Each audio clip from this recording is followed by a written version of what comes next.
Hey, movie lovers, this is Leo. Mike. And Kevin from Films and Fermentation. If you love comedy, movies, and a good drink in hand, then you need to check out the Podnation Media Network. It's home to a variety of amazing podcasts covering everything from pulp culture to history and, of course, movies like ours. And the best part, Podnation Media Network is featured on Roku, so you can stream your favorite podcasts anytime. Alongside Films and Fermentation, you'll find other fantastic shows like the KJ&A podcast, The Undiscovered Entrepreneur, Real Sharks, and so many more. So grab a drink, press play, and join the fun with Podnation Media Network. Because everything's better with a little comedy, movies, and booze. Learn more by going to linktree.com/PodNationPods.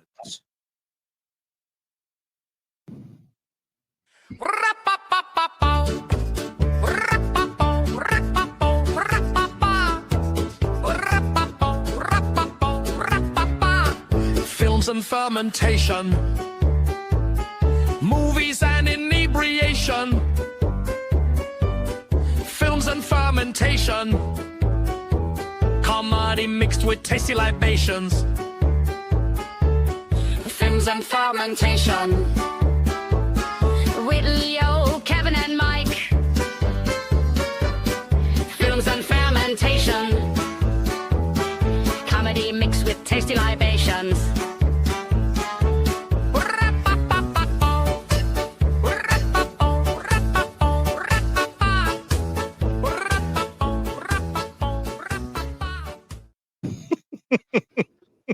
We went to polka.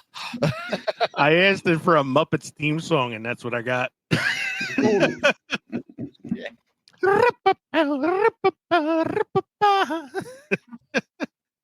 So if you're used to hearing the rock song we normally play at the beginning of the show, I'm going to play that at the end just in case you need your rock fix.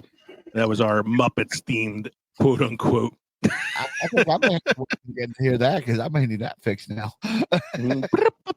So that was our Muppet theme, quote unquote, music for tonight. Because tonight we're doing a very special recasting episode. We are going to be recasting election-based movies or campaign-based movies using Muppets. Yay! Yay! Yay! Yay! Yay!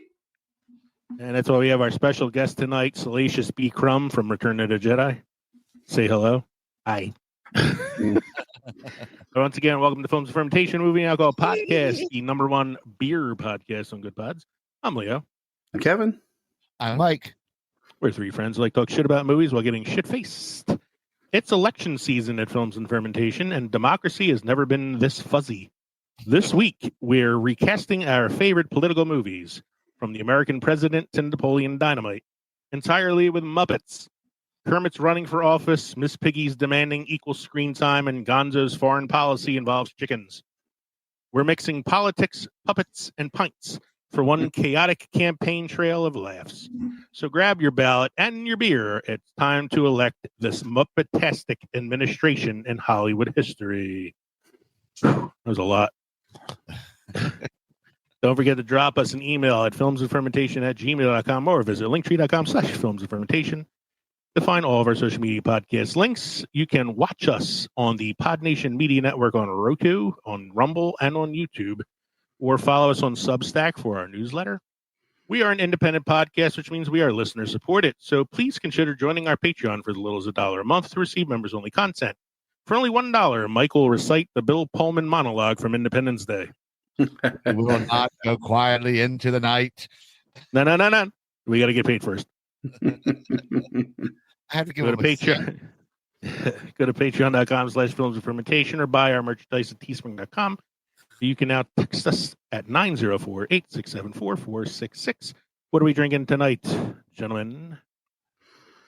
Well, last week I didn't get around to having my second beer from Double Nickel, and you wanted to know how it tastes, so I feel tonight's a good opportunity to share that with you. This is called The Hallway. It is a brown ale brewed with pumpkin spice and Madagascan Bless you. Vanilla beans. My. You're allergic to vanilla beans. Yes. Even It's Molly. 6.8% alcohol by volume, and I'm looking forward to enjoying it with you tonight. Sounds good. Mike, what are you drinking? Well, like I said, it's been chaotic this week for me, so I just went to the fridge and grabbed what we had, and I have a Cayman Jack watermelon margarita. Okay. I asked ChatGPT to give me a political campaign cocktail. And so it gave me this one. It's bourbon, maple syrup, and orange bitters. And it is called the Founding Father. Right here. Using some Bird Gang bourbon for it. Okay. It is Was it- sweet and strong and full of moral compromise. All right, let's see. It's the drink we had Sunday night. Was as good as the drink we had Sunday night. Which one? The that roses. old fashioned or whatever it was. Yeah, whatever it was. It was I think it was old fashioned. I don't remember. It was good. Whatever it was. apple cider in it. Yeah, that one. It had apple cider in it. That one was good. That one was good. And then I had a little bit of that espresso martini. I think because Katie got it for dessert. My wife got an espresso martini for dessert. And that was pretty good too. All right, let's play a song. This week in film history with Mike.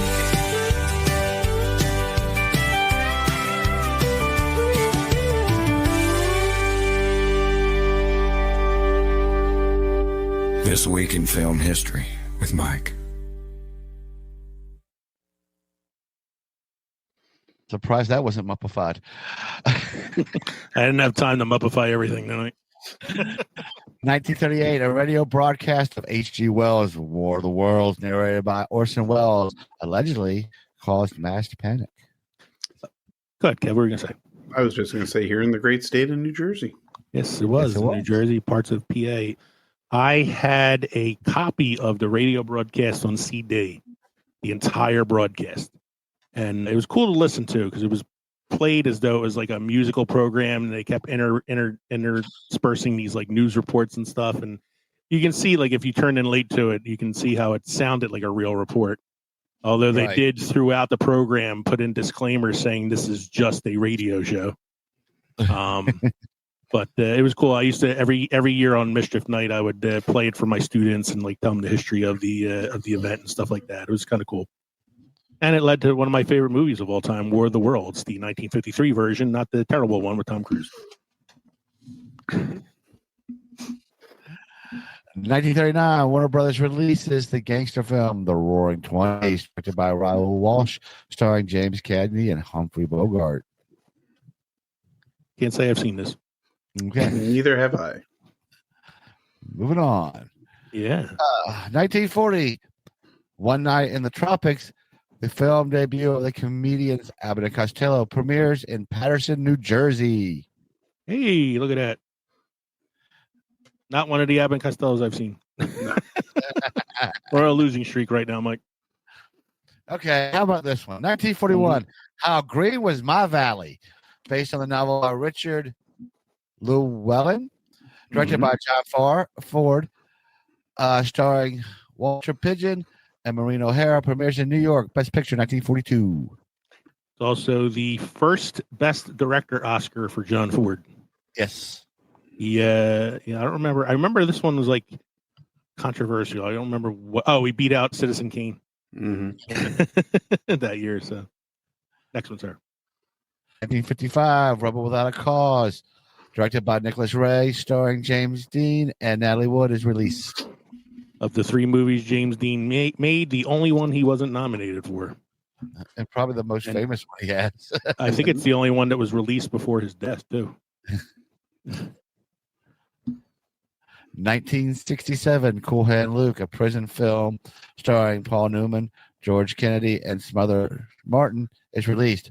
What we have here is a failure to communicate. Salacious. Just the one where he eats like 24 hard-boiled eggs or something. Yes. Yeah, it's a hard-boiled eggs. Yeah. Ugh. What we got here is failure to communicate. So you get what we had here last week, which is the way he wants it. Well, he gets it. And I don't like it any more than you do. I only know that speech because they do it in this Guns N' Roses song, Civil War. I've seen the movie, but that's not why I memorized the speech. This one's all for Kevin. All right. 1995 dramatic film Leaving Las Vegas, directed by Mike Fett, and starring Nicolas Cage, Oscar for Best Director, Best Actor, and Elizabeth Shue, who looked hot in that movie. Premieres. Yeah, Elizabeth Shue, the prostitute. Elizabeth Shue just looks hot. Yeah, I love Elizabeth Shue regardless. It's tough for you to put her into a role where she doesn't look attractive. She looks good in The Boys, and she's well into her 50s at that point. Yeah. She looks great. I like this movie. It is one of Cage's better performances. It was a weak year at the Oscar for actors, so it's kind of like it was an easy win for him that year. Yeah. But it's still pretty good. And she was nominated as well. She probably should have won. She was really good in that film. Oh, next one won Oscars too. 1997, directed by James Cameron, starring Leonardo DiCaprio and Kate Winslet, premieres in Tokyo International Film Festival, Academy Award Best Picture 1998. There was definitely that fucking door. Yeah, and as well as Best Director for James Cameron. I actually learned a fact about this the other day that I didn't realize. So Kate Winslet was nominated for Best Actress, and the actress who played the old version of Rose was nominated for Supporting Actress. And it's the only time in Oscar history that two actresses were nominated in the same year for playing the same character. Which I had never known before, which is I saw kind of cool, even though I don't think Titanic should have won that year. But, you know, Kevin doesn't like it because he still remembers the sweaty arm he had watching it. That's right. Oh, man, that arm was dead. If I had known, you know, I mean, I still would have done it. But we weren't looking at run times back then, and we wouldn't. No. When you took a girl out to the movies, and that was the move to put the arm around. If you knew, you would have 4 hours. Would have paced yourself and waited till like the intermission. You know. That's right. Next one, sir. 2001 indie cult hit film Donnie Darko, starring Jake Gyllenhaal, is released. Weird movie. Weird movie. Good movie. Weird movie. It's a good movie to watch around Easter. Yeah. Because of the rabbit. As a psycho rabbit. The weird performance from Patrick Swayze in that film too. Very like against type performance from him in that film. You know they made a sequel to it. Did they really? Yeah, it follows the story of the little sister, which it wasn't as good as the original, but you know. And the last one didn't turn out bad at all. 2012, Walt Disney purchases Lucasfilm Ltd. and its rights for Star Wars and Indiana Jones franchises for $4.05 billion. Even Salacious B. Crumb is surprised by that. What's the Kev? Were you the one that sent the thing about how like even Disney didn't want to buy the DCU?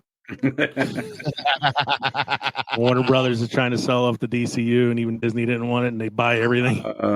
I think I might have sent something where it was Mickey Mouse's Thanos, and he had the gauntlet, and in the gauntlet there was Star Wars, Indiana Jones, there was Fox, there was the MCU. The MCU, yeah. I think it was whatever else they bought, Tron maybe, something like that. Pixar, like it was Pixar. Yeah, it was all a bunch of like all the stuff that they acquired. Yeah, really that they didn't create for themselves. It was like all the IPs. It was the Warner Brothers logo that had to fit into the last piece, and it wouldn't fit. Like also, so this week they decided they're not making any more Tron films. Even though that was their own IP that they destroyed. And Doctor Who has officially left Disney and is back on the BBC. They're releasing a Christmas special in 2026. I don't know what the Doctor is going to be in that special because they left off with a weird twist in the last episode, so we'll see. I didn't have any issues with Tron Legacy. I thought that was a decent movie, halfway decent movie. But then like Tron Ares was kind of like unnecessary. Yeah, I think we're done with the Jared Leto as lead experiment. Mm-hmm. So, well, that was actually that was most of my movie news right there. So I don't have to do a movie news thing now. All right. So I think, was that it there, Mike? That's Yeah, that was was, it. that was my last. All right. So let's hear some beer news then.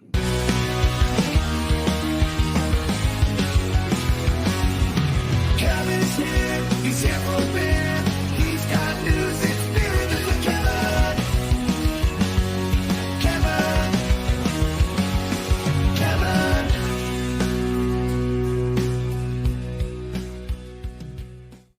Gentlemen, I've come to the realization that if it doesn't come out of Florida, then it's coming out of Texas.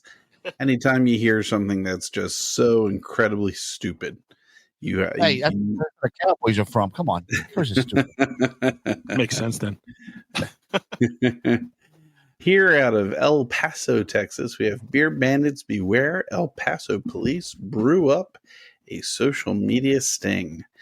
The El Paso Police Department took to social media on Wednesday to ask for help in identifying suspects in a series of beer runs with a post police are calling brew busters. According to the police, if you recognize any of the suspects below, you are encouraged to call the hotline at Crime Stoppers at... Wait a second. The incidents are from June to October, and while most of the suspects are young, some appear as young as teenagers. Tell me that's it. That is it. That's the whole story. All I kept thinking about was, the year one was the Garth Brooks on BEERUN. All I'm thinking is, boy, it's lucky thing that Kevin researches these before he adds them to the podcast. It was a late night, and I thought that would be, a little more in depth. I was wrong. It was as in depth as Texas would make it. And now the next article is going to be 18 pages. You should see some of these pictures, though. Some of these look like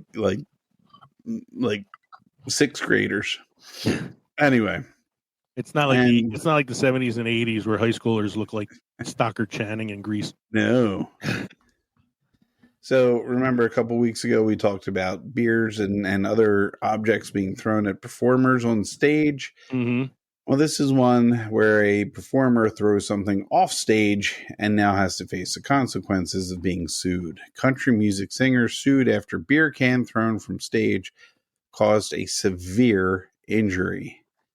Country music singer is dealing with a lawsuit stemming from a 2022 incident in where he allegedly threw a full can of beer at a fan while performing.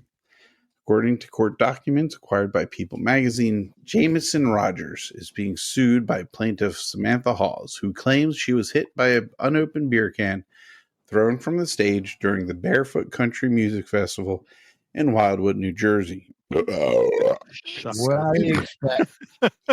Wildwood, New Jersey. Shocker. Sony Music, Southern Entertainment, and Molson Coors are also listed as defendants. Sony Music, but I think that might have been because of the venue. Wasn't it the Sony something? I think it was like this. Yeah, it's like the Sony. Maybe. Hall said the can hit violently and without warning in the head and facial area. Yeah, in the head. You didn't see it coming at you and caused severe, painful, and permanent bodily injuries. Rogers, 38 from Mississippi, won the 2020 Music Row Discovery Artist of the Year award after he spent 2019 touring with megastar Luke Combs. Signed with Riverhouse Artists in Columbia, Nashville, he achieved his first charting song on the Billboard charts in 2020 with the song "Some Girls." And now he's going to be spending most of the rest of 2025 and beginning of 2026 with CTE. Rogers has also co-written hit songs for stars like Jason Aldean, Luke Bryan, and Florida Georgia Line. My good buddy Jason Aldean. There you go. That is your music news, gentlemen. A little bit light. A little light today. That A was little weird, light tonight. Unexpectedly light. I think the internet cut off the rest of that one story. And hey, surprisingly, Mike's Must Try Beer Craft Destination is short tonight as well. Yeah, I told it to make it a short summary today. I might be usually- able to watch The Crow tonight. Yeah, when I ask ChatGPT to do stuff for me like that, I'm always like, can you just give me 5 sentences? Go for it. Okay.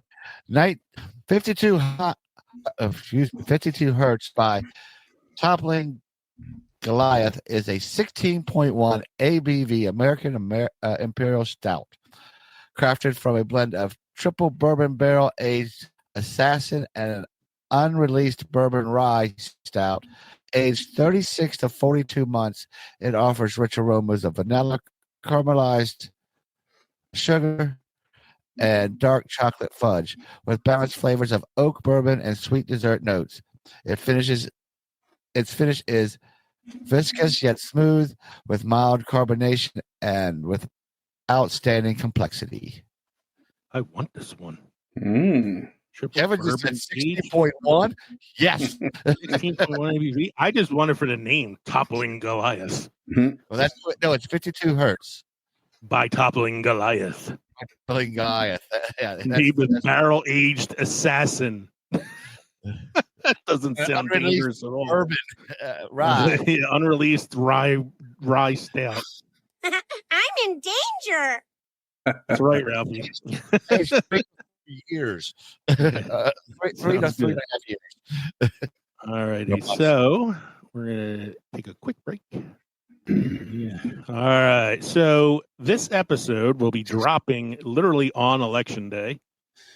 So we decided that we would, I guess, for lack of a better term, celebrate Election Day by doing an election episode. And we elected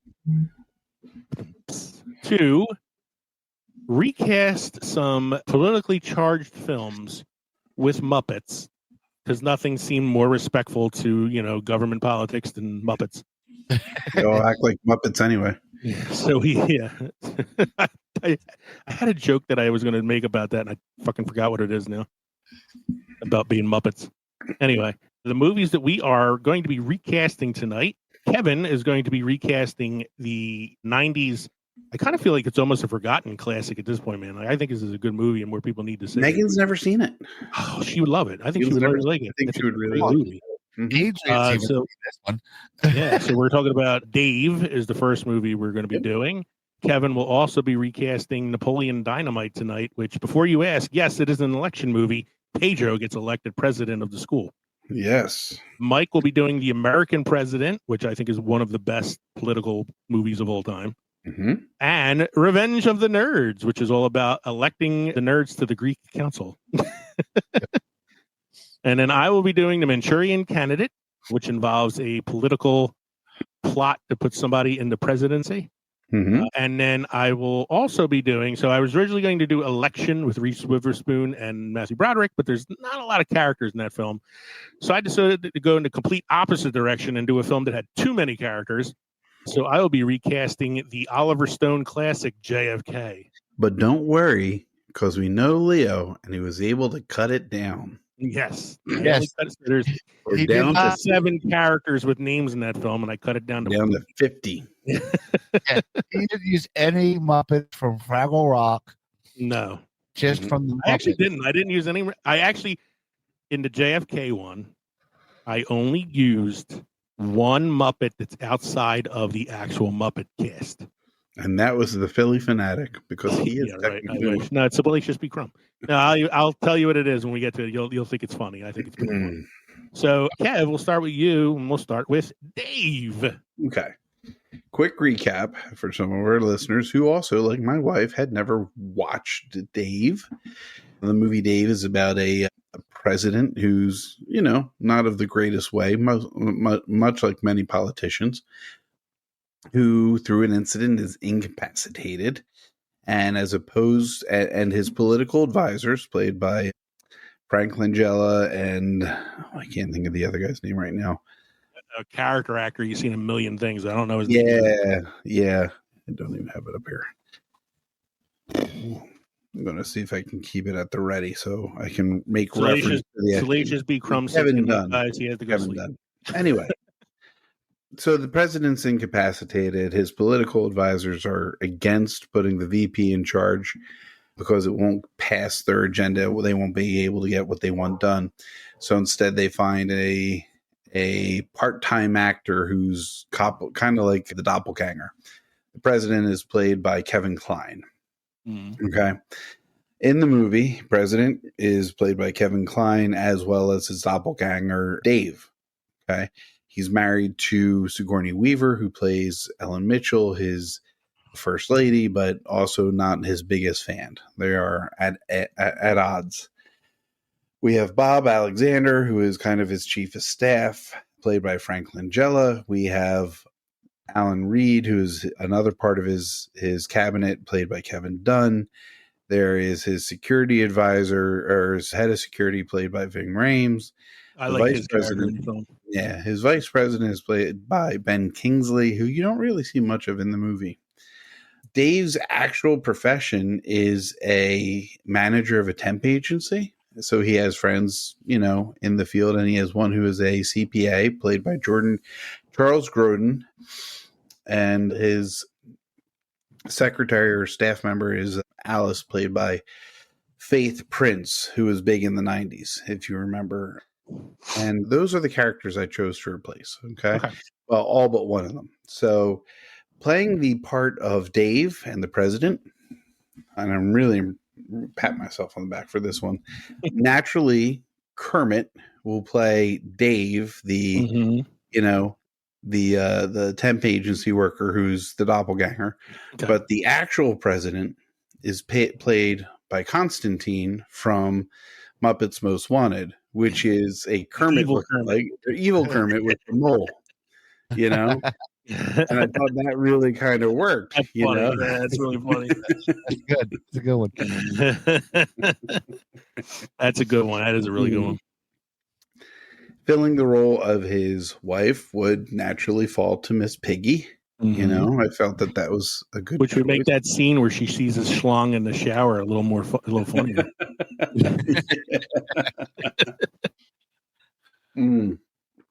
The one human actor I wanted to play his original part was Frank Langella, because I feel his interaction with Muppets is just going to be impressive. It could go one of two ways. It could either be Michael Caine acting as if he was on screen with humans, or Tim Curry acting like he was on the screen with Muppets. The other cabinet member, the other part of his, officials, the Alan Reed character would be Sam the Eagle. Okay. I think that kind of fits, The security officer, played by Ving Rhames, I have played by Sweetums. That makes sense. The vice president role, the Ben Kingsley role, which, again, you don't see much of until, almost halfway through the movie, is played by Gonzo. Oh, not Deadly? The CPA, the Charles Grodin character, is played by Fozzie Bear. I don't know if I want Fozzie doing my books. I would have said Scooter. Well, okay. So I told you guys earlier that I didn't reuse any characters between the two movies. Yeah. So Scooter does make a comeback. Is used later. And then the one played by Faith Prince, the one who runs his temp office, is Janice.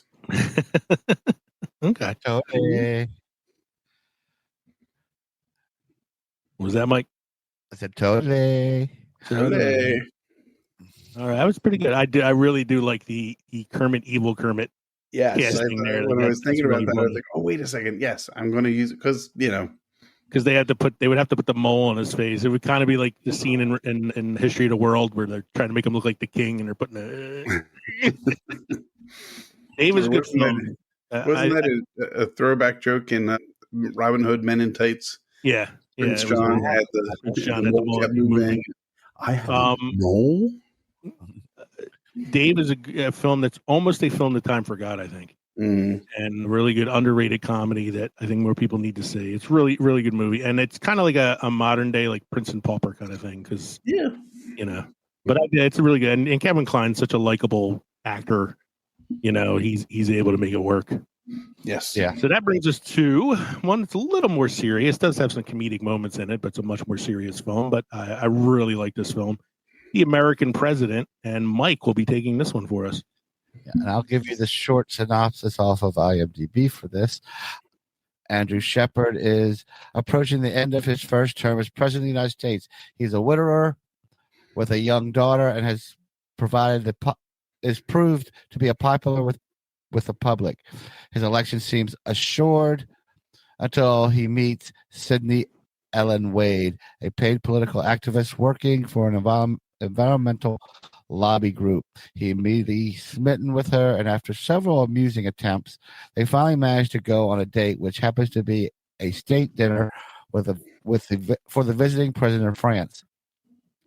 His relationship with Wade opens the door for his prime political opponent, Senator Bob Rumson, to launch an attack on the president's character, something he could not do in the previous election, as Shepard's wife had only recently died. So, with that, I know who I would cast as Rumson, but I'm looking curious to see who you did.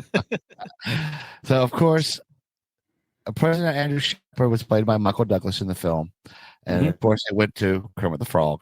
Yeah, it's kind of hard not to cast Kermit as the lead in most of these films. So, and because like I said, I had some help with this. There's a little tagline for like each character. This one says, I'm just a simple frog trying to run a complex country."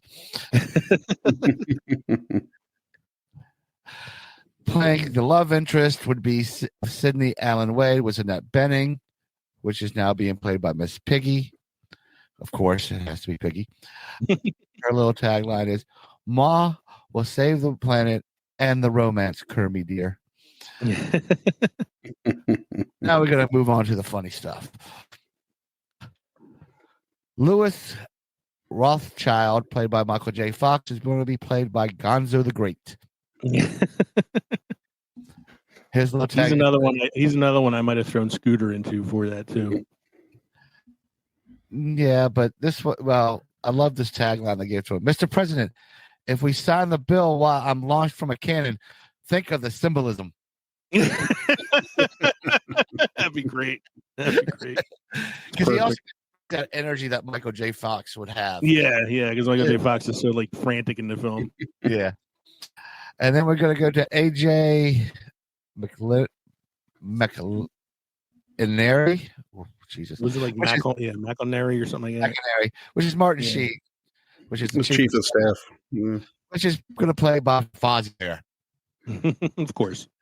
"Mr. President, Congress is in recess." Waka waka.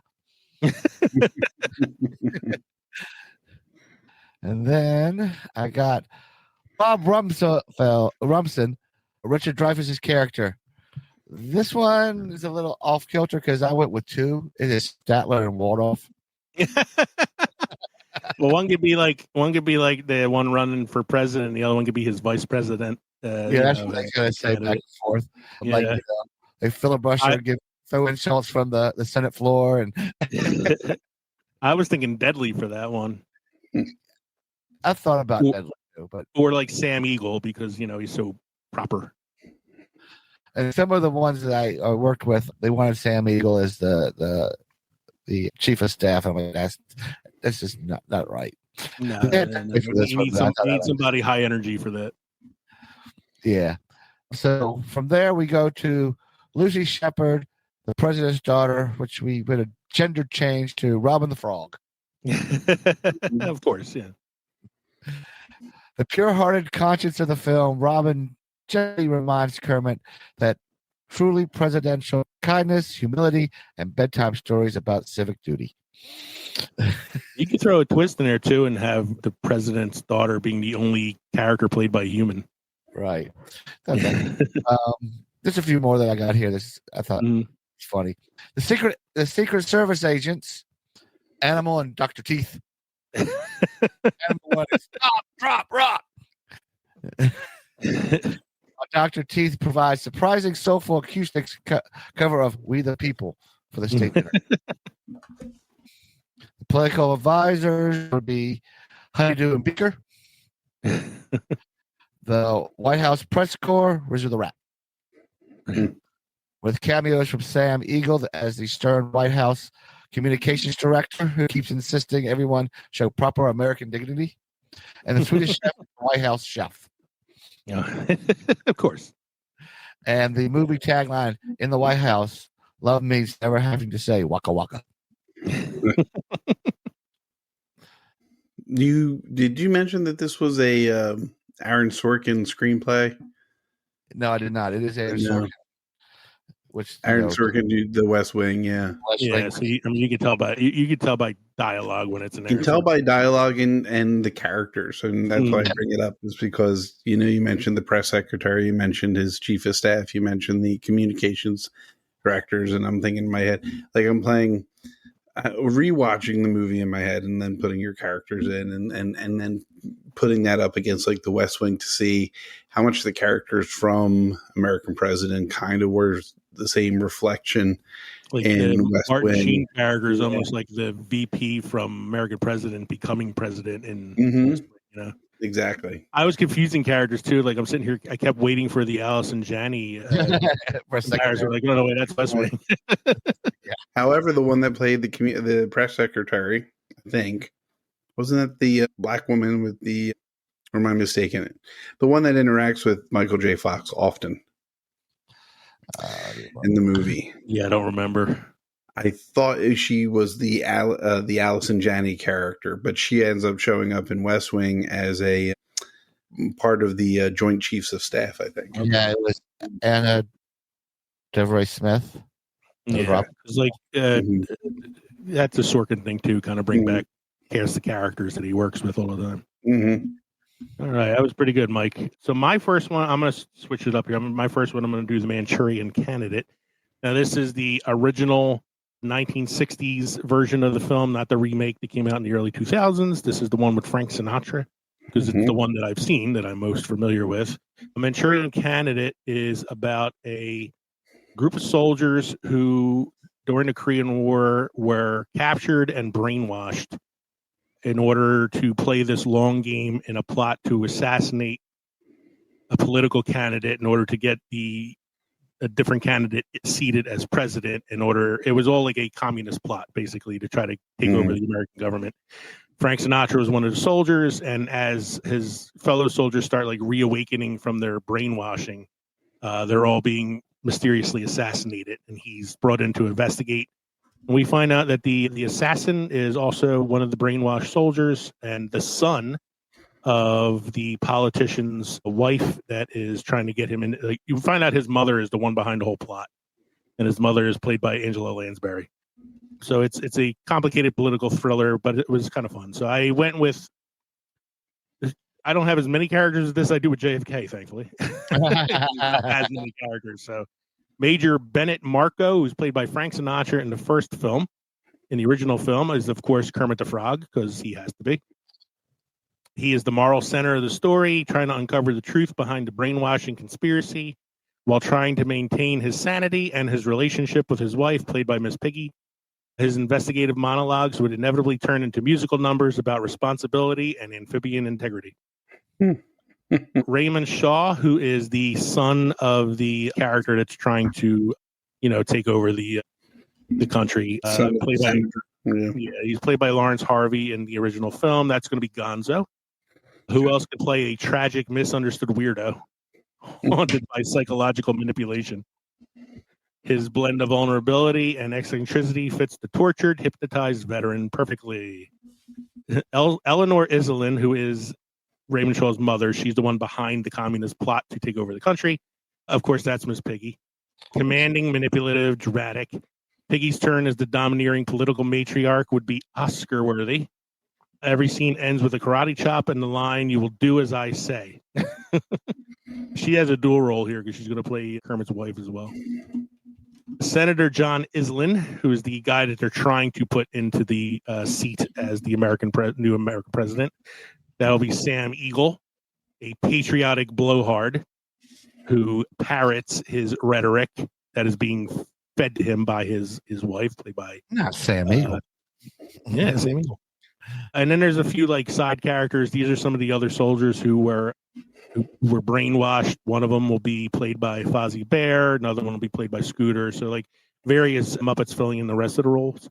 The Gonzo character, who was Lawrence Harvey in the original, the brainwashed assassin, he falls in love with this young girl in the film, and I thought it'd be nice to have his girlfriend played by Camilla the Chicken.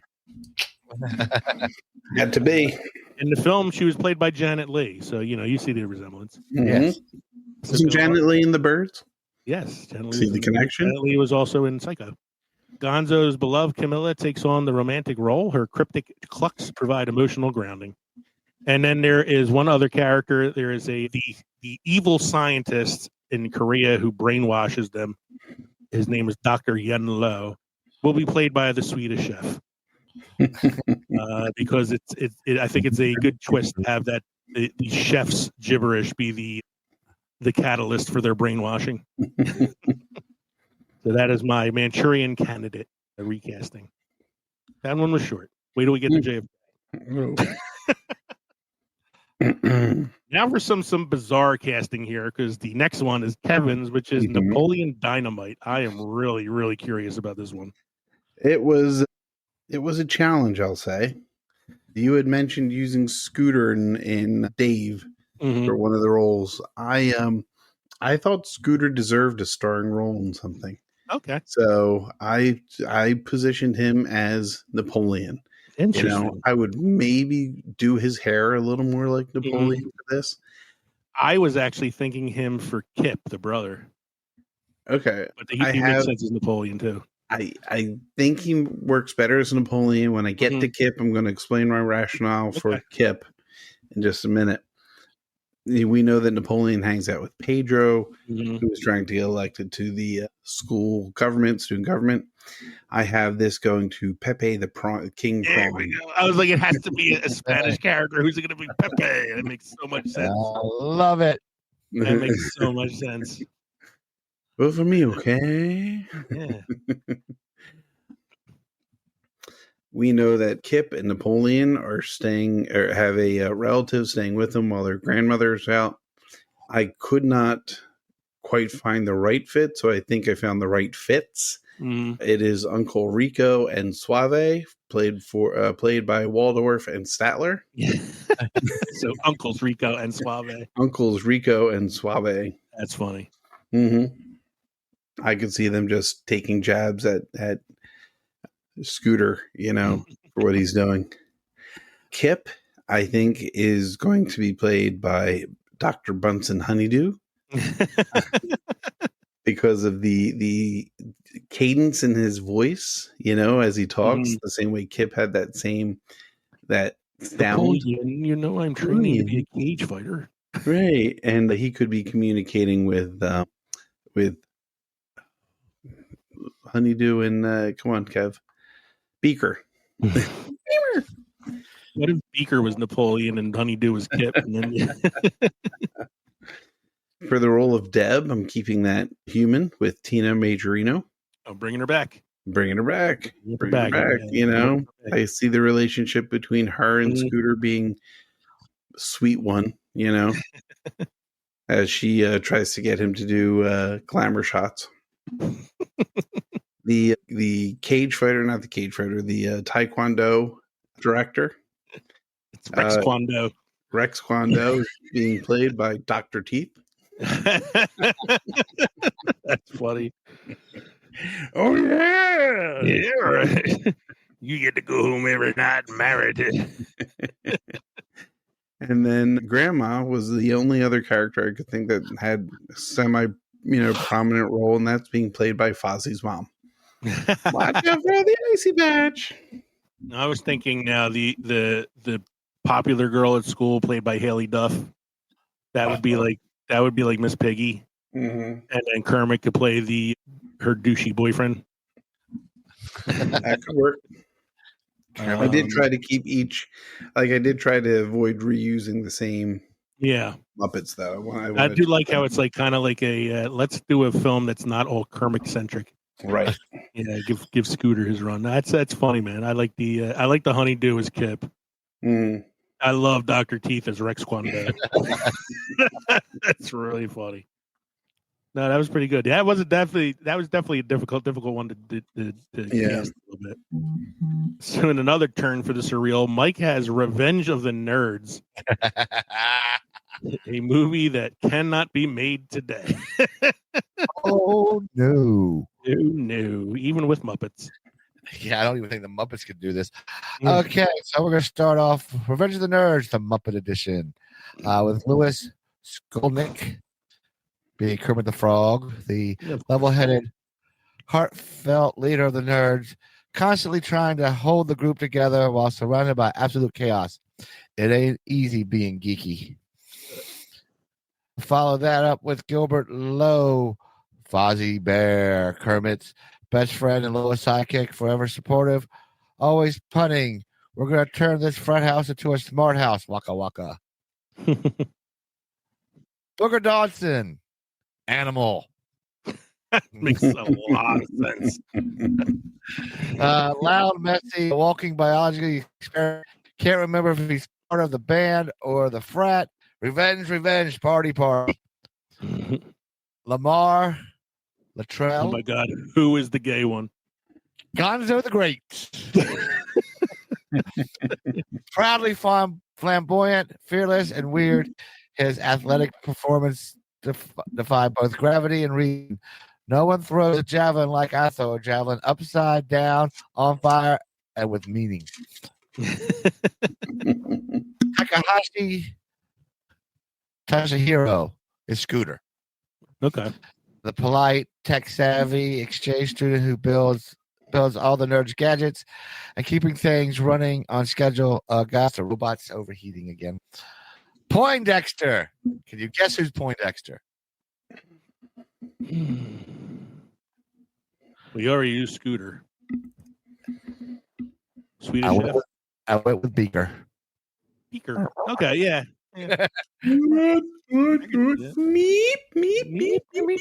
Walking into things all the time. The accident-prone genius communicates exclusively with Meeps, often while on fire or covered in chemical foam. Stan Gable, the antagonist. Mm-hmm. Sam the Eagle, the self-righteous, flag-waving jock, believes nerds are an affront to decency. This is an un-American display of intelligence. Is Ogre then Sweetums? Oh, of course. Coach Harris, Statler As the coach? is the coach. Well, you could do both of them then. You could have like two coaches, that's Statler and Wardolph. That would be but Wardolph ended up being the dean. Okay. Okay, yeah, because I forgot about the Dean character. Betty Childs is Piggy. She's the kid's queen. Starts as the alpha beta sweetheart, but now she's in love with Kermit, blah, blah, blah. She dishes the jocks with a karate chop flourish. Hiya, don't mess with my Kermit. Ogre is Sweetums. There's no doubt. Ogre had to be Sweetums. Yeah, he's the biggest. He's the biggest one. Mhm. Who was the head of Lambda Lambda Lambda? Coming to that now. U.N. Jefferson. Dr. Teeth. And the last one I have on here is the Omega Mu sorority. Mhm. Janice and the Electric Mam's entourage. A couple keynotes, tons of keynotes. The opening is the nerds move into the decrepit dorm that looks suspiciously like Muppets Theater's basement. Scooter builds gadgets, Fozzie provides comic relief, and Kermit delivers a heartfelt speech about inclusion and friendship. There we go. That's what I got. Good. I mean, Sweetums is probably the most obvious ogre. Yeah.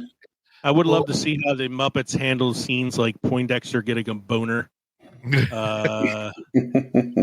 Booger does, and the scene where what's his name goes down on the cheerleader girl in the moon room. Hell, wait till Or you the see him. panty raid. Wait till you see him in Revenge of the Nerds 2. Yeah. Wait, see, now I want to see the panty raid. How did the Muppets handle that one? All right, that's a funny one, Revenge of the Nerds. So then my last one is JFK, a movie. Everybody get comfortable. Yeah, a movie with an amazingly large cast of characters. Now, I forgot to say it at the beginning. What you usually will sometimes do is leave like one or two like human characters, because that's kind of a trope in these Muppet films. You always have like a human character here or there. So I do have one in my cast as well. JFK, if you've never seen it, is an Oliver Stone conspiracy film about who killed JFK. Kevin Costner's in it as a Louisiana lawyer investigating it and trying to pin the blame on a group of men who may or may not have hired Lee Harvey Oswald to do the assassination and all the craziness that ensues. So here is my Muppet recast of JFK. The main character, Jim Garrison, the lawyer, played by Kevin Costner, will of course be played by Kermit the Frog, the ultimate straight man in a world of felt-covered madness. Liz Garrison, who's played by Sissy Spacek in the original film, will be played by Miss Piggy, of course, fed up with Kermit's obsession with trying to figure out who killed JFK. Then there's the antagonist of the film, if you want to call them that, David Ferry, who was played by Joe Pesci. That will, of course, be played by Gonzo, because they are both paranoid, eccentric characters. Clay Shaw, the one that he is trying to pin the assassination on, who's played by Tommy Lee Jones in the film, that will be Pepe the Prawn, because he is flamboyant, mysterious, and oozing charisma. Jack Ruby, the man who kills Lee Harvey Oswald, played by Brian Doyle Murray in JFK, will be played by Rizzo the Rat. Because why not have Rizzo the Rat be the guy that shoots another guy on TV? Mr. X, who's the informant, played by Donald Sutherland in the film, will be Sam the Eagle, because he's serious, stoic, and overly patriotic. Lee Harvey Oswald, played by Gary Oldman. Anybody want to take a guess at this one? Who the ultimate patsy is? Who was the one that threw the fish? I don't remember the character's name, but it's not him. Ultimate Patsy, Robin the Frog. No. Bean Bunny. He is the ultimate Patsy of everything. Walter. No, I went with, for Lee Harvey Oswald, Beaker. So picture that scene in your mind. It's Beaker being taken out of the police station, and Rizzo the Rat runs up and shoots him. I am so excited about this one. Now, this is one of the cameos that I could have just like left it go, but I was like, I had to do this one. Dean Andrews, who was played by John Candy in the film, a scene that I've talked about plenty of times before, because I love how really well acted the scene is, that how great John Candy is, playing this like sleazy lawyer from Louisiana with the like Creole accent and all that. And I'm like, nobody else could play this role if not for Dr. Teeth. Mm-hmm. Oh yeah. Now dig this, cat. You got yourself a real deep groove in that old assassination thing, yeah. But I ain't saying nothing, see, because squares don't dig conspiracies. You trip over them, baby. The jury members in the trial will be random characters, particularly Waldorf and Statler, so that they can scream things from the jury box, like, how long's this trial been going on for? Well, since I think since Lincoln was assassinated. I head back and to the left. Well, my back hurt and I'm about to leave. Yeah, that's even better. And then I have a few other like little supporting staff. So Jim Garrison's assistant district attorneys, who were played by Michael Rooker in the film, and a couple other actors, will be Fozzie Bear, Ralph, Scooter, and Bunsen, because he has like a team of 4. Walter will be playing the role of JFK in the Zapruder film. Mm-hmm. He will be the back and to the left. Janice will be the court stenographer. Like, whoa, this testimony is super deep, man. Yeah. The courtroom bailiff, of course, is Animal. The only human character I'm keeping the same is the racist prisoner that he interviews in the film, William O'Keefe, who's played by Kevin Bacon. I will be bringing Kevin Bacon back for that role. And then in a very special cameo as the man behind the Zapruder film, Mr. Zapruder, the guy who films the assassination, Big Bird. Oliver Stone. Big Bird, because he's tall enough to see over the grassy knoll. And that, my friends, is my JFK recast. Wow. See, it wasn't that bad, Kev. No, it wasn't as painful as I thought thought it was going to be. Let me tell you something, man. I was looking at the cast. Jack Lemmon's in it. Walter Matthau's in it. Mm-hmm. I can't even remember. Like, there's so many people in that freaking movie, and I'm like, I can't do everybody. So I just kind of stuck to, like, you know, the ones that really stand out to me in the film. So When you mentioned the jury box, I was like, oh my God, he did all the jury. that's why I said random Muppets, including Waldorf and Statler. Mike, do you have any beer history or trivia for us, Stephen? I guess a beer history. It's kind of 3 segments, so this is an overall October beer history. Mm-hmm. Last call from Marzan, a seasonal brewing retrospective, Bavarian brewing laws and Marzan legacy. In 1539, Bavarian brewers faced a strict seasonal cutoff: no brewing between April 23rd and September 29th. The reason? Warm weather spreads spoilage from wild yeast and bacteria. Thus, Marzan, March beer, was brewed strong and stored cool to last through the summer. By October, it was time to finish the final keg before new brewing season began. This aged amber lager becomes synonymous with autumnal indulgence. The origins of Oktoberfest. Oktoberfest wasn't originally about beer. It was a royal wedding bash. In October 1810, Prince Ludwig of Bavaria married Princess Therese. The people of Munich were invited to celebrate. The party was such a hit it became an annual tradition. Eventually, it shifted to mid-September for better weather, but the final weekend still lands in October, echoing the old brewing calendar. Harvest ales and fresh hopped IPAs. Fall brewers' bounty. Hops and grains are first harvested, making it the ideal time for harvest ales and wet hopped IPAs. These beers capture the fleeting vibrance of season, earthy, floral, and bold.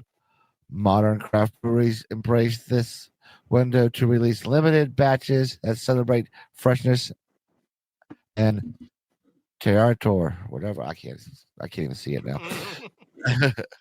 All right. Go ahead. We have a cinema quote of the week. That pesky acting career has always gotten in the way of me doing something with music. Mike Chiklis, known as The Thing, or the guy from Vic Mackey of the Shield. Shield. Or the Commish. The Commish. Yeah. There's plenty of actors who have had music careers. What's stopping him? Well, you've seen those actors that have had music careers, and they're not very Exactly. Who successful. cares? They try it, they fail, and then they go back to acting. Russell Crowe, Kevin Bacon, Jared Leto. Actually, Jared Leto started in music. Oh no, I guess he started in acting and then Keanu Reeves, Haley Steinfeld. They've all tried it, you know. Even Scarlett Johansson had a short music career. Mm-hmm. Brie Larson started as a pop singer. Did you know? Fun fact. Yeah. I saw. So there's a song on Scott Pilgrim versus the World. Mm-hmm. I want to say it's called Black Sheep. Okay, yeah, it's Black Sheep by Metric. By Metric, right? Mm-hmm. And in the movie, she lip syncs. No, does she lip sync? She's actually singing the song. She uses the song, but it was a very good version of the song. Mm-hmm. And they never put it out. Not on the soundtrack, not available. It wasn't available until like the re-release of Scott Pilgrim versus the World on like Blu-ray or something. It is available on Spotify because I have it on one of my rock playlists because I like the Brie Larson version better than the Metric version. Yeah. Yeah, Black Sheep. It's a good song. It is a good song. Well, Kev, how was the hallway drink? It was delicious, gentlemen. You should try it the next time we're around together. I actually should have given you guys one each of the hallway and the apple cider donut ones when you were there on Saturday. I was going to try out the hallway one, but you were out of the room, and I called you and I said, "Hey, can I try the hallway?" And you didn't answer back. I'm like, "I'm not opening it up." Are you sure I hadn't left the house? Because you were there for a bit by yourself, and you may I not think have you had gone up to like check on Megan with the boy or something like that. Oh, okay. Or you were taking a shit or something. I don't know. You were out of the room. Okay. Yeah. Those are both very probable instances. Yeah. Mike, how was the Bayman or whatever it was you drank? The Cayman Jack. Good. Mm-hmm. Good. My drink was good. Bourbon, maple syrup, and bitters. A pretty simple drink to make, but it was sweet and a little bit sour and was good. It was called the fucking president or something. Founding Father was the name of the drink. Father. All right. Thank you for joining us tonight for episode 215, The Great Muppet Election. We hope you enjoyed listening to this episode as much as we enjoyed recording it for you. Don't forget to send us an email at filmsandfermentation@gmail.com or visit linktree.com/filmsandfermentation. Find all of our social media podcast links. You can watch us on the Roku on the Podnation Media Network. You can watch us on YouTube and Rumble, or you can just listen to us on our audio platforms, or you support us by going to Patreon. You can text us at 904-867-4466. Make sure you join us next time around at the corner between Pickled and Fermented. The next episode we release is going to be a Veterans Day special because it'll be coming out around the week of Veterans Day. And we're going to be looking at military in film and comparing movies that do the military right versus movies that don't do the military justice at all. Starship Troopers. That does the Gestapo, right? You mean Stripes? They didn't do the military. Yeah, I was thinking like Platoon versus Major Pain. I don't know. We'll figure it out. Anyway, I'm Leo. I'm Kevin. I'm Mike. This has been the Films and Fermentation podcast. Cheers, everybody. Cheers. Films and fermentation, movies and inebriation. Films and fermentation, comedy mixed with tasty libation. Films and fermentation, with Leo, Batman, and Mike.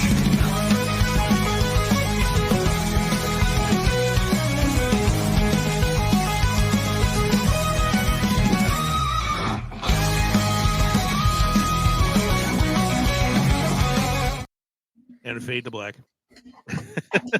See you guys later.